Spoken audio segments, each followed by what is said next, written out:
Hi and welcome to my channel and welcome back to another deep dive. Also, major spoilers for the Percy Jackson and the Olympian series and the Heroes of Olympus series. Grover Underwood is often seen as the funny, comic relief side character, but he's way more than that. He represents being underestimated and forgotten, which I think we have all related to one time or another. He's been there since the first book and has always been kind of a comfort character for the reader because he always knows how to make people around him smile and is always capable and willing to comfort people who he knows and loves. Grover doesn't seem like your average hero. He struggles with his confidence, sometimes he gets nervous or unsure of himself, but you can easily relate to his insecurities about not being the stereotypical hero and not being good enough. Even though he feels like this, he still tries to be brave and he's still a great friend.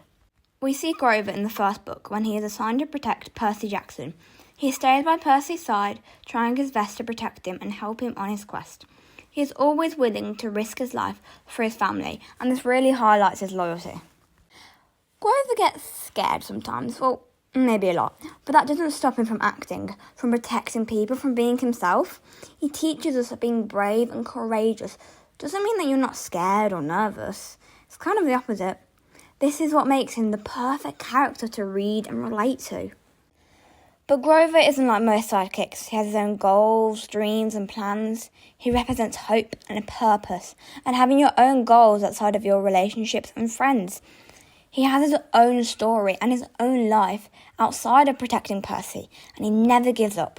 In the later books, after he found and saw Pan fade away, Grover began to feel more and more confident. He didn't switch overnight, but slowly he began to feel braver and he started to believe in himself, especially when he became the Lord of the Wild and started to take on more responsibility. He really shows what good, clear character development looks like. Most people just see Grover as the sidekick or the comic relief character, but he's not. He's way more than that. He cares about nature and his friends. Like, so what he feels things a bit stronger than others? It just goes to show how empathetic he is, and people sadly ignore this. Grover isn't physically strong like most heroes, but his big heart, compassion and kindness make him a hero. It's the way he keeps going even when he's scared or upset. This is why I think that Grover Underwood is one of the most underrated characters in the whole Percy Jackson series. I think that he represents that quiet bravery we all have inside of us, and that quiet bravery is better than none. And without him, there'd be a theatre-sized hole in our hearts. Because without him, Percy's story wouldn't work. It wouldn't be complete. From pretending to be someone half his age to sounding a shrill scream from his mouth that deafened half of Cronus' army, it proves that at times Grover can be more chaotic neutral than anything. So Grover Underwood wasn't the loudest hero, but he was one of the most important. Hope you enjoyed another one of my videos. And this one is like really short, I know.